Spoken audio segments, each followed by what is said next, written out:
Assalamualaikum warahmatullahi wabarakatuh. Kembali lagi di channel Pokim Podcast Kimia. Di sini saya Yurgi Ponanda Ajari, saya sebagai host di acara ini. Ya, langsung saya panggil Alipia dan Asya. Silakan duduk. Gimana kabar kalian? Sehat? Alhamdulillah baik. Ya, alhamdulillah. Ya, kalian tahu diundang ke sini buat apa? Nggak tahu. Enggak tahu. Jangan tahu Ya. kan mau ditanya-tanya sama Anda. Saya di sini mau menanyakan tentang ester ya. Langsung aja ya. Boleh?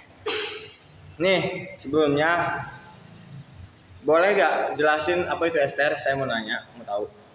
Ester itu merupakan suatu senyawa organik yang terbentuk melalui pergantian satu atau lebih atom hidrogen pada gugus karboksil dengan suatu gugus organik. Biasanya dilambangkan pakai huruf R aksen ya, R gitu. Dan sifat-sifatnya dan tata namanya seperti apa sih ester itu?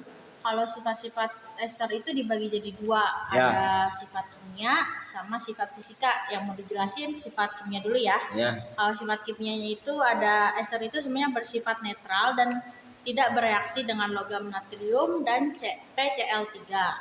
Terus ester juga dapat mengalami hidrolisis menjadi asam karboksila dan alkohol. Ester juga dapat mengalami reduksi menjadi alkohol. Kalau dari sifat kimianya, ester memiliki titik lidih yang rendah karena gaya antar molekulnya yang lemah. Terus ester juga mudah menguap dan memiliki viskositas yang rendah. Umumnya juga tidak larut dalam air, tetapi larut dalam perlarut organik seperti etanol dan aseton. Ya. Terus ester juga memiliki bau yang menyenangkan. Terus ester juga dengan asam yang lebih tinggi adalah senyawa yang padat yang tidak berwarna gitu. Ester itu tidak berwarna. Kalau buat tata namanya bakal dijelasin sama Nasya. Sok. Jadi menulis ya. Ya, silakan.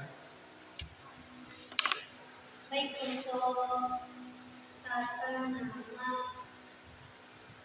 Ester. jadi menurut IPA itu ester terdiri dari alkil dan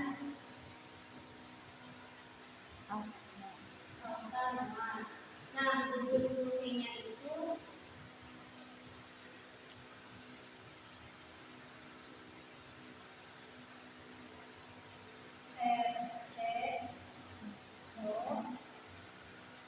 RC Kita langsung saja ke contohnya ya, berarti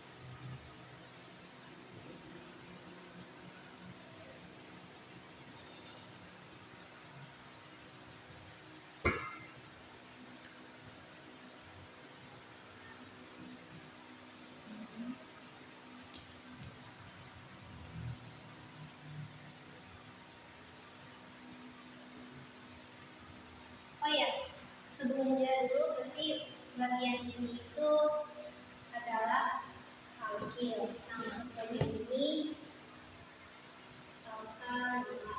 Nah, untuk bagian alkil sendiri itu ketika penamaan harus didahulukan,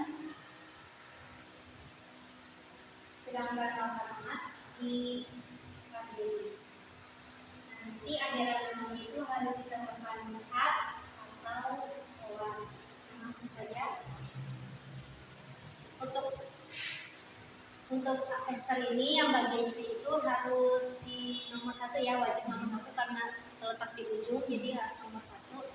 Nah, kemudian untuk O sendiri, O ini bergandengan dengan R aksen ya. Berarti di sini O di sini bergandengan dengan R aksen. Berarti R aksennya itu ini. Di sini ini disebut isomer. Nah, karena ini C-nya ada 3 itu dalam tata nama propana, berarti di sini ditulisnya isopro. Nah, karena aturannya ini alkil, berarti belakangnya juga harus diganti il, jadi ini menjadi isopropil. Dan lanjut lagi, seperti aturan ini harus jadi nomor 1, dan ini wajib nomor 1. Sekarang kita cari rantai terpanjangnya. 1, 2, 3, 4, 5, ini 5. 1, 2, 3, 4, 5, 6, ini 6. 1, 2, 3, 4, 4. 1, 2, 3, 4. Nah, sudah ketahuan yang panjang berarti ini. Tinggal rumuskan 1, 2, 3, 4, 5, 6. Berarti ini menjadi cabang, dan ini cabang. Nah, untuk cabangnya ini karena C-nya ada 2, berarti ini etil. Kemudian ini metil karena C-nya hanya 1. Ini juga metil. Nah, sekarang bagaimana cara menentukan urutannya? Kita itu harus menentukan dulu abjad yang paling didahulukan ya. Berarti karena ini itu abjadnya pertama ya, tadi ditulis dulu. Oh ya, sebelumnya ini karena ini alkilnya itu didahulukan, berarti ditulis juga di sini isopropil. Nah, etil ini karena etil ada di rantai kedua, berarti ditulis juga 2 etil. Nah, kemudian kita ke cabang berikutnya. Cabang berikutnya itu ada metil. Metil ada di rantai 3 dan 4, berarti ditulis di sini 3,4. Karena metilnya ada 2, berarti menjadi dimetil. Nah, sekarang kita lanjut ke rantai terpanjang. Di sini rantai terpanjangnya ada 6. Dalam tata nama itu heksana. Berarti di sini ditulisnya heksa. Sesuai dengan aturan ester yang ini, akhirannya harus diakhiri a atau oan. Jadi di sini akhirnya menjadi heksa. Nah, jadi untuk tata nama ini hasilnya itu isopropil 2 etil 3,4 dimetil heksana. Nah, ini salah satu contohnya dari ester ya, bisa dipahami. Ya, bisa. Saya izin hapus. Ya, kasih saya.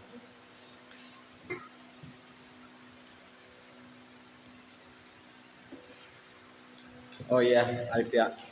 Saya mau tanya, kalau cara membedakan senyawa asam karboksilat sama senyawa ester itu gimana sih?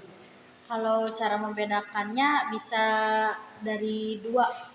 Bisa kita bedain dari gugus fungsi sama dari atom oksigennya. Ya. Kalau dari gugus fungsinya itu asam karboksilat memiliki gugus fungsi karboksil, sedangkan ester memiliki gugus fungsi karbonil. Kalau dari asam oksigen, asam karboksilat itu dalam atom oksigen kedua terikat pada atom hidrogen. Sedangkan kalau ester itu atom oksigen keduanya terikat pada atom karbon yang lainnya gitu. Terus kalau rumus ester sama contohnya itu gimana? Kalau rumus ester bisa dijelaskan Mas ya? Oh iya.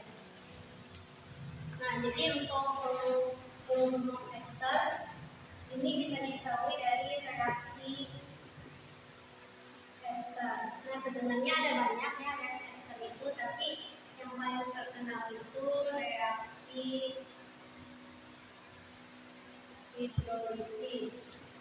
Rumusnya itu FC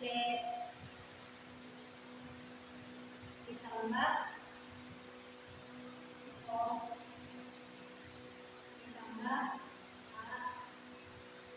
OH. Nah, untuk yang bagian OH ini dia akan bergandengan dengan ON. Sedangkan R-oksen ini akan digantikan oleh H. Jadi seperti ini misalnya RCO. Nah, karena R-oksen itu akan digantikan oleh H, berarti di sini tulis H, kemudian ditambah sama kayak ini juga, ini diganti berarti jadi R-aksen OH. Nah, kalau yang bagian ini itu namanya asam karboksilat, sedangkan yang ini namanya alkohol. Nah, jika asam karboksilat ditambah dengan alkohol, hasilnya itu adalah ester. Jadi rumus ini itu bisa diperhatikan. Jadi kalau misalkan ini di sini jadi jadi ester, kalau ini di sini jadi reaksi hidrolisis. Bisa bolak-balik Iya. gitu ya. Iya. Kalau ini bolak-balik ya. Iya. Bisa bolak-balik juga.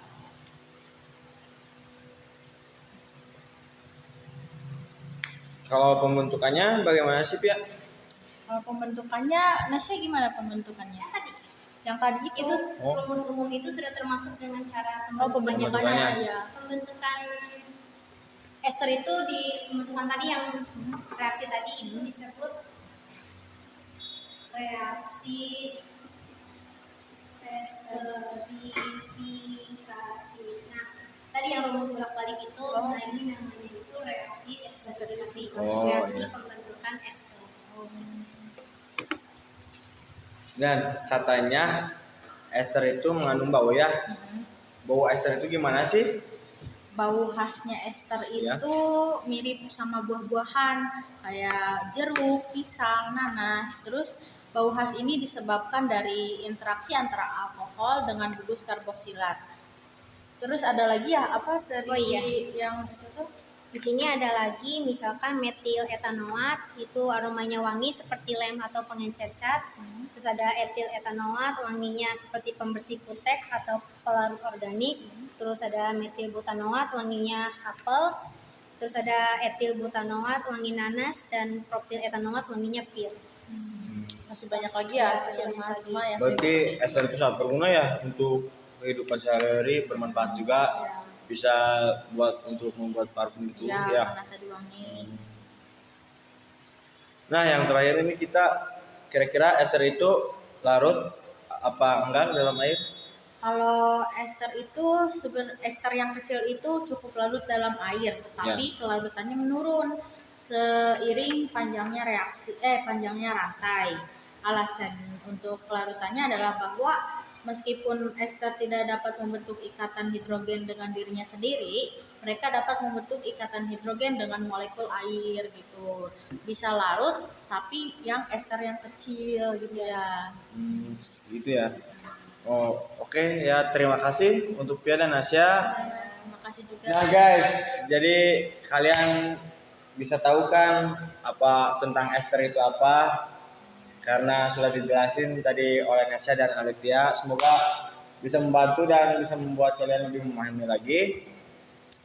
Dan oke, terima kasih untuk Nasya dan Alipia Terima sudah kasih ya juga. sudah mau menjadi bintang tamu di Pokim kita kali ini.